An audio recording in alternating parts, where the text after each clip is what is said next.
Assalamualaikum warahmatullahi wabarakatuh. Selamat berjumpa lagi sahabat Arfan Adolubis SMH di channel YouTube saya ini. Pada kesempatan kali ini kita akan mencoba berbincang-bincang tentang pembuatan karya tulis ilmiah populer atau sering yang dikenal dengan artikel. Pada surat kabar itu ada satu rubrik khusus, namanya adalah rubrik opini. Nah, sebelum saya sharing berbagi pengalaman sepanjang di bidang tulis menulis di bidang jurnalistik ini, maka terlebih dahulu subscribe channel YouTube saya Arfan Adolubis SMH. Baik sahabat artikel sekalian, ada beberapa poin penting yang harus kita penuhi untuk menulis di satu surat kabar apabila tulisan kita itu hendak dimuat. Sekali lagi, ini berdasarkan pengalaman saya pribadi. Nah, yang pertama-tama tentukan dulu topik atau tema atau tulisan apa yang mau kita angkat. Itu yang pertama saya rasa. Dari mana kita tahu tema atau topik itu yang mau kita angkat? Banyak hal yang saya rasa dapat kita ambil. Misalnya, yang pertama, kita harus sering mengikuti perkembangan berita. Artinya begini, Anda harus rajin mengikuti berita-berita apa saja yang sekarang lagi up to date diperbincangkan di tengah-tengah masyarakat. Itu yang pertama. Dari mana kita ketahui? Sekarang kan banyak media. Misalnya Anda bisa lihat dari media surat kabar, baca dari media surat kabar. Kemudian Anda bisa baca dari media online. Atau misalnya Anda bisa lihat dari media elektronik, media televisi, dan lain sebagainya. Tapi poin yang pertama tadi saya katakan adalah bahwasanya tulisan kita angkat tersebut harus relevan atau aktual. Dalam artian tulisan itu sekarang lagi hangat-hangatnya diperbincangkan di tengah-tengah masyarakat. Nah, langkah selanjutnya kalau saya sudah menemukan topik atau tulisan apa yang akan saya angkat, maka saya mulai mengumpulkan bahan-bahan yang berkaitan dengan tulisan saya tersebut. Katakanlah misalnya apakah dia buku, apakah dia undang-undang, apakah dia misalnya jurnal, dan lain sebagainya. Tujuannya ini adalah sebagai data pendukung untuk memperkuat tulisan kita tersebut. Artinya apa? Supaya tulisan kita itu dalam atau tajam pembahasannya. Sehingga kalau misalnya nanti ada pihak lain yang membantah tulisan kita tersebut, kita dapat mengcounter balik atau membalas balik. Karena apa? Argumen kita cukup kuat terhadap tulisan kita tersebut. Itu yang pertama. Yang kedua, ini berdasarkan pengalaman saya pribadi juga. Umpamanya kalau misalnya saya tidak dapat katakanlah ide untuk menulis, maka kemudian saya tinggal ketik Google, misalnya saya ketik misalnya Hari Besar Nasional dan Internasional bulan Juli umpamanya 25 Juli Hari Anak Indonesia. Nah, dalam konteks demikian artinya apa? 2 minggu sebelum 23 Juli itu memori ingatan saya sudah mengarah ke hari H 23 Juli tersebut. Artinya apa? Sebelum tanggal 23 Juli, 2 minggu sebelum tanggal 23 Juli, saya sudah mulai mempersiapkan tulisan tersebut. Itu tadi saya katakan.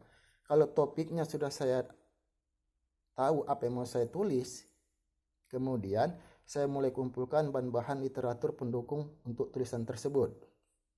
Nah, perlu juga diketahui sahabat Arfan Adolubis SMH semua, bahwasanya untuk menulis artikel tersebut itu ada 2 catatan yang harus dipenuhi. Yang pertama misalnya kita tertarik dengan topik yang akan kita tulis tersebut. Itu yang pertama menurut saya. Yang kedua, kita merasa yakin atau mampu untuk menyelesaikan tulisan kita tersebut. Artinya 2 poin ini harus kita penuhi. Dalam artian begini, jangan kita misalnya tertarik untuk mengupas suatu tulisan tetapi dalam tanda petik kita tidak sanggup atau kesulitan untuk mencari bahan dari tulisan tersebut sebagai referensinya. Atau sebaliknya, kita sebenarnya sanggup untuk menulis tulisan tersebut, cuma kita kurang tertarik, hasilnya juga tidak optimal atau kurang maksimal menurut saya. Jadi itu dia tadi. Yang pertama, kita memang tertarik untuk mengangkat judul tersebut. Yang kedua, kita memang merasa yakin atau sanggup untuk menyelesaikan tulisan tersebut. Nah, itu tadi saya katakan umpamanya kalau misalnya saya tidak dapat ide dari perkembangan berita yang saya baca atau saya kurang tertarik, maka saya lihat hari-hari besar nasional atau internasional. Itu tadi saya katakan, misalnya sekarang ini bulan Juli, 1 Juli Hari Bayangkara atau Hari Jadi Kota Medan. Kemudian 23 Juli Hari Anak Indonesia. Nah, langkah berikutnya, kalau misalnya tulisan kita tersebut katakanlah setelah siap 4 atau 5 halaman quarto, maka jangan langsung dulu dikirim ke pihak surat kabar. Maka saran saya, edit lagi, baca-baca lagi sebanyak 4 atau 5 kali. Tujuannya apa? Agar kita mengetahui di mana kekurangan dari tulisan kita tersebut. Itu poin pentingnya. Kemudian sekaligus juga mengedit pemborosan kata-kata yang tidak perlu. Misalnya dan, oleh, karena, jika, umpamanya, itu kan sama sekali yang tidak ada maknanya. Itu yang disebut dengan pemborosan kata-kata. Kenapa? Bahasa jurnalistik ini adalah bahasa yang lugas dan singkat dan padat. Artinya dia bukan bahasa yang bertele-tele. Itu langkah berikutnya. Langkah yang ketiga menurut saya, formulasi jitu dalam menulis artikel ini adalah rumus jitunya 5W plus 1H. What, who, when, where, and how, and why. Artinya apabila kelima W plus 1H ini sudah ada dalam tulisan kita tersebut, insya Allah dapat dikatakan tulisan itu sudah bagus. Kenapa? Itu sekali lagi adalah rumus formulasi jitu untuk menulis suatu artikel. Nah, kemudian apabila misalnya kita memang merasa sudah yakin bahwa tulisan kita tersebut tidak ada lagi kekurangannya, maka silakan Anda kirim ke surat kabar mana yang ingin Anda tuju. Nah, berkaitan dengan itu, saya selalu menekankan kepada mahasiswa-mahasiswa saya memberikan semacam tugas atau tantangan kepada mereka. Umpamanya pada permulaan tatap kuliah pertama saya sudah katakan, tugas yang saya berikan adalah tugas pembuatan artikel ini. Artinya apa? Apabila mereka mampu misalnya menulis atau menembus di surat kabar yang sudah saya tentukan, misalnya surat kabar A atau surat kabar B, maka mereka saya berikan bonus khusus untuk mata kuliah saya adalah nilai A. Artinya mereka nggak perlu lagi bikin tugas, nggak perlu lagi ikut kuis, nggak perlu lagi ikut mid, semester dan sebagainya. Paling pun nanti dia ikut mid sama semester, tinggal hanya absen, tanda tangan absensi. Setelah itu saya perbolehkan keluar. Kenapa? Patut diketahui saudara-saudara Arfan Adalubis SMH semua bahwasanya menulis di surat kabar ini adalah masalah eksistensi diri atau masalah perjuangan. Artinya begini, Anda jangan berpikir kalau misalnya Anda kirim pertama langsung dimuat di pihak surat kabar. Tidak, kenapa? Itu ada redaktur opininya. Maka tugas redaktur opini itulah yang menentukan mana tulisan yang layak dimuat, mana yang tidak. Artinya begini, kalau misalnya tulisan Anda itu sudah dimuat di pihak surat kabar, maka dalam konteks demikian berarti ide-ide, gagasan-gagasan pemikiran Anda itu sudah diakui oleh masyarakat. Itu nilai plusnya. Kita belum berbicara masalah fee dari pihak surat kabar yang kita dapatkan apabila tulisan kita itu sudah dimuat. Maka saya tekankan kepada mahasiswa-mahasiswa saya tantang mereka untuk menulis. Ataupun misalnya mereka ada bakat atau punya keinginan untuk menulis artikel ini atau karya ilmiah populer ini. Tujuannya apa? Yang pertama, menulis artikel ini tidak lain adalah mengasah wawasan daya pikir kita. Artinya apa? Semakin sering kita menulis, otomatis daya pikir Anda itu akan semakin tajam, terutama dalam menganalisis sesuatu peristiwa. Sehingga dalam konteks demikian, kita tidak menjadi manusia bodong. Dalam artian, kita tidak bisa diakal-akali oleh sesuatu. Kenapa? Sudah kita analisis dulu kemana arahnya, kemana tujuannya. Itu yang pertama. Jadi, dengan menulis ini akan mengasah, akan semakin mempertajam, dan akan semakin memperluas wawasan kita. Itu keuntungan yang pertama yang saya terangkan kepada mahasiswa-mahasiswa saya. Yang kedua, apabila tulisan kita itu dimuat, kita akan mendapat fee dari pihak surat kabar. Itu yang keuntungan yang kedua. Yang ketiga, menulis di surat kabar ini merupakan iklan.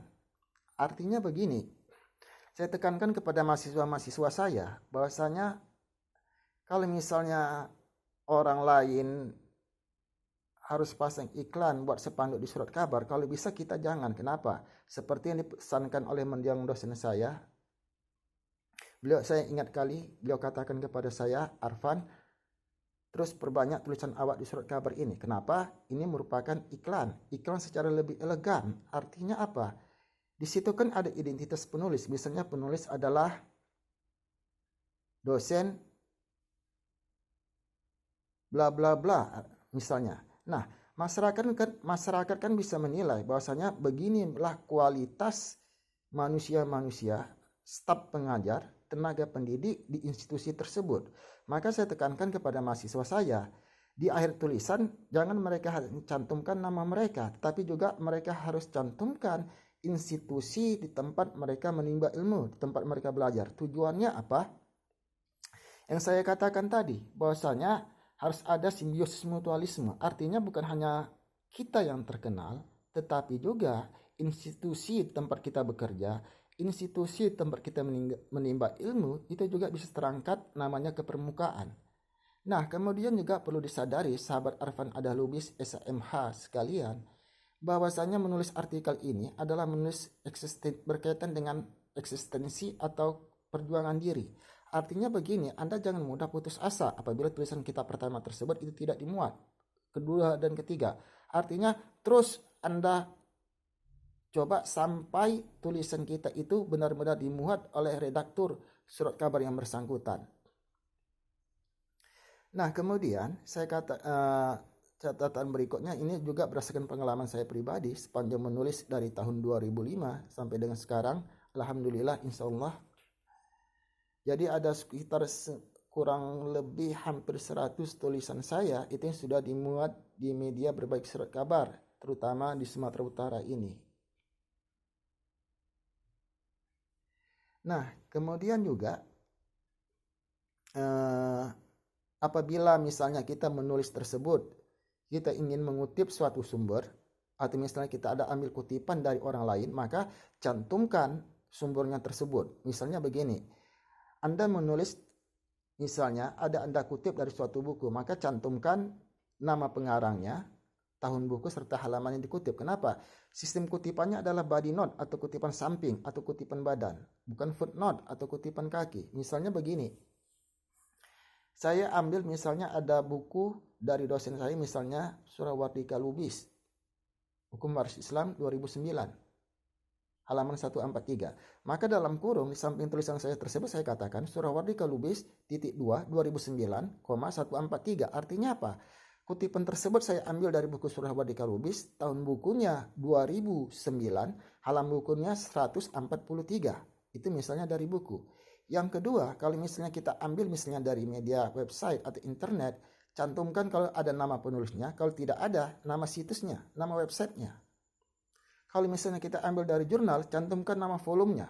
Kalau ada penulisnya, tetap ikutkan nama penulisnya serta judul tulisannya. Nah, itu dia. Sehingga kita tidak disebut dengan plagiat. Kenapa? Di dalam jurnalistik itu ada yang disebut dengan kode etik jurnalistik.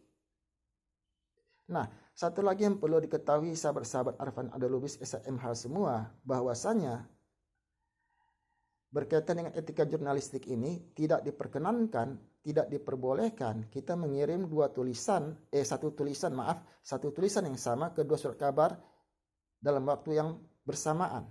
Itu tidak diperbolehkan. Kenapa? Terus terang beberapa tahun yang lalu saya pernah melakukan seperti itu, tapi dalam waktu itu saya tidak tahu bahwa itu memang dilarang. Pada waktu itu saya menulis mengenai Dirgahayu Kota Medan ulang tahun Kota Medan yang kesekian 400. Tiba-tiba tulisan tersebut saya kirim ke dua pihak surat kabar. Sebelum 1 Juli dimuat di pihak surat kabar A misalnya. Pas 1 Juli itu dimuat di surat kabar B. Dalam artian begini, yang untungkan saya sebagai penulis. Kenapa? Saya dapat dari surat kabar A, saya dapat dari surat kabar B, kemudian juga saya dapat dari institusi tempat saya mengajar, dari alma mater saya. Sedangkan ini kan masalah persaingan bisnis antara surat kabar A dengan surat kabar B.